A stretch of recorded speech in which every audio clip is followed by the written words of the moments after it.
Cradle Games brings us their take on the Souls-like genre on the back of borrowed mechanics. Is suffering in space worth it? My name is Paulo, and I'll tell you all about it in our video review for Hellpoint.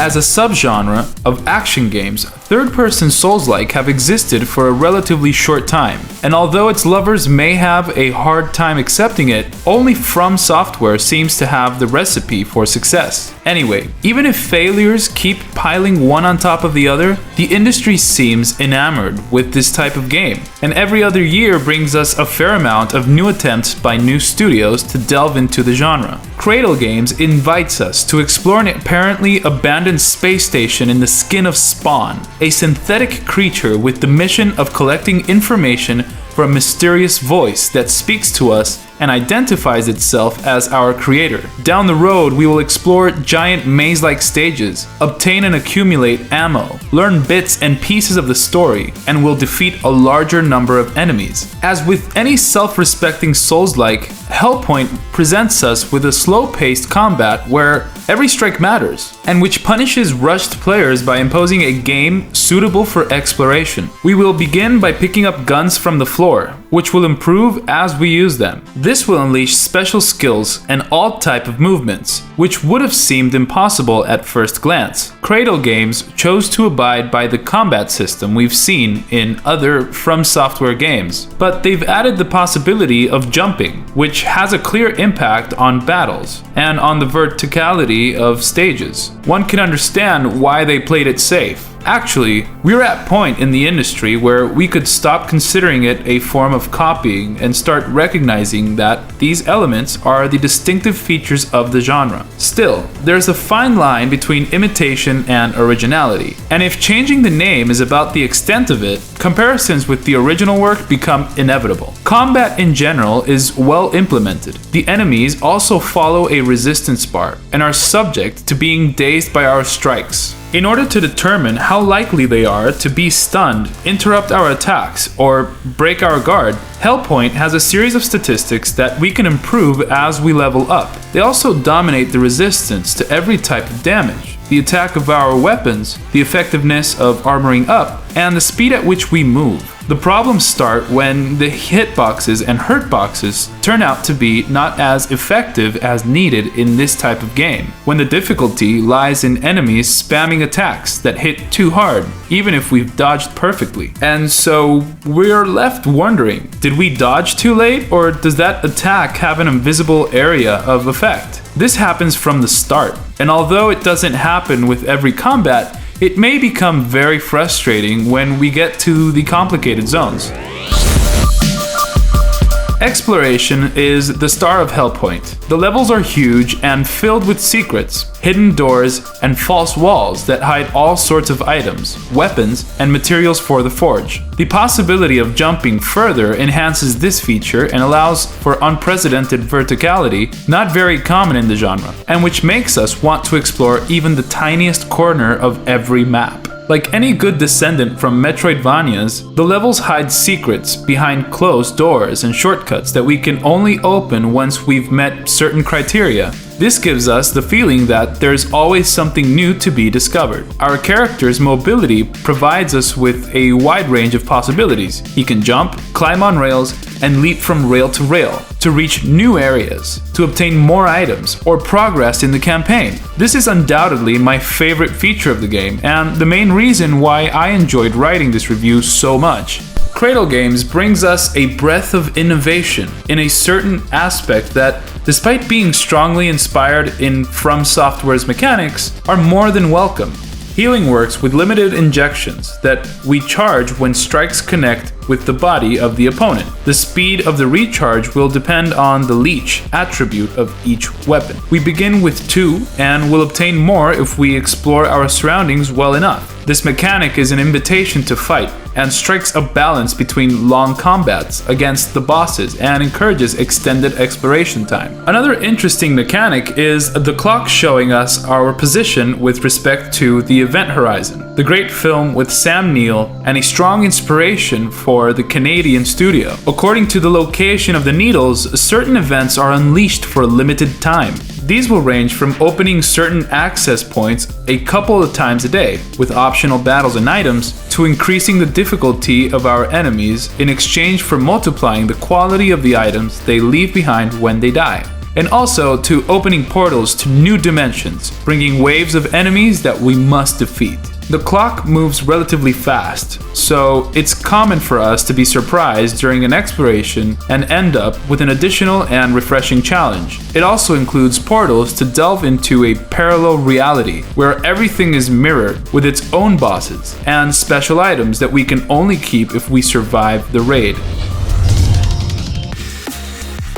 Hellpoint correctly uses several of the mechanics that identify the genre, readily providing access to many of them. Forging only depends on having the plans, materials, and finding a printing station. Repeated items can be gotten rid of to harvest materials, and even weapon upgrades can be reused, since what drives improvement is a chip that we can reposition for a modest fee. The multiplayer is also more accessible. It's simply a question of leaving an invite to be helped or accepting one to help another player. Player versus player works in the same way, a red invitation to start and nothing else. Items don't have to be spent to ask for help. Our partner isn't sent back to their world when we kill a boss. And they've even included passwords to encourage private matches between friends. But the best part is the possibility of playing a local coup with a single press of a button on a second joystick, which leads to creating a second character whose progress will be saved on a separate slot, in case we want to play it on our own. Hellpoint's main issues lie in the combat system and the lack of precision in Spawn's movements. Small errors that tarnish the experience and show up just when we most need the game to work properly. It can cause frustration and helplessness to see a strike hit and kill us when we'd clearly parried it, an available mechanic,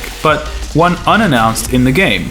Or when we fall into space because we're caught on a polygon after passing a platform section. The bosses are another disappointment that, with only a few exceptions, have regular designs, repeat the same 3 or 4 attacks, and base their difficulty on a ridiculous vitality bar, turning a simple battle into a repetitive tour de force. Finally, the distribution of the breaches, which are used to increase a level, teleport, or modify the difficulty of each map at the cost of items, seems to follow no logic at all and ends up harming the exploration. Sometimes they're too close together, and at others they can't be found anywhere. This results in the tedious process of returning to places that were already hard to access, whether due to the rambling route, the enemies, or because platform sections must be repeated again and again. Unfortunately, the experience when we play Hellpoint varies too much between platforms and when precise commands are required,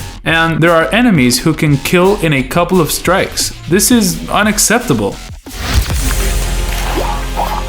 I played on the PC for 80% of the time, with a better system than the one recommended, and I didn't have any performance issues beyond a few dropped frames and 2 freezes when trying to play online. But before writing this review, I started a new match on the PlayStation 4, and the differences were palpable, as might be expected, but it constantly dropped frames and I never felt that I was hitting even 30 frames per second consistently. This worsens when there are several enemies on screen, in wider scenes, and in boss fights, even reaching the point of missing inputs due to the dropped frames. I didn't have the chance to try it out on Xbox One, but I imagine that the performance will be similar to PlayStation 4, which leads me to the question, how will they get it to work smoothly on the Switch? In spite of its issues, many of which are understandable coming from an independent studio like Cradle Games, Hellpoint is fun, and adds its own interesting 2 cents to the genre.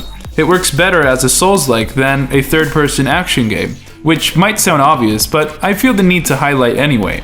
Because a Canadian studio copied the bad with the good from the saga it was honoring. It overly conceals the working of the mechanics, damage types, penalties, and even the story, which is interesting and hides some interesting twists, all to achieve the yearn for exploration. Regular players of Souls are used to these practices and will even enjoy them, but they're not well implemented in this case and could even be frustrating without any previous experience. We can obviously solve much of this just by Googling, but there's a difference between watching videos on lore and having to read a wiki because the studio simply prefers not to explain. For example, including in a description somewhere a small passage telling us how the damage types that they themselves invented work to not fall into standards of the genre. In its own way, Hellpoint is an original Souls-like, because in spite of all the mechanics borrowed from the saga that founded the genre, Cradle Games was able to leave its own stamp on the title. From the moment we reach the observatory, we can feel the tension in the air, the wariness and the horror of being on board an abandoned space station. Event Horizon's influence benefits the final product because it's tangible, and together with the game's beautiful sci-fi aesthetics, it enhances the exploration and brief but interesting story.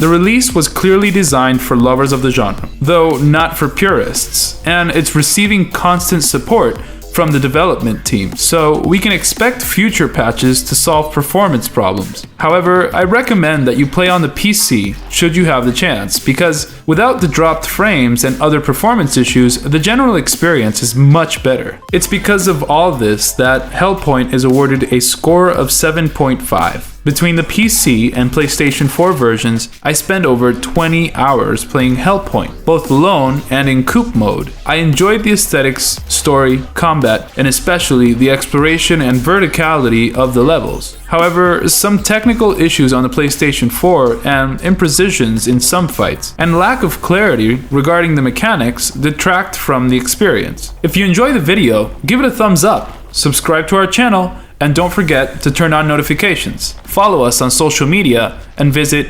www.malditosnerds.com to stay up to date with the latest video game news. Thanks for joining us, and see you next time.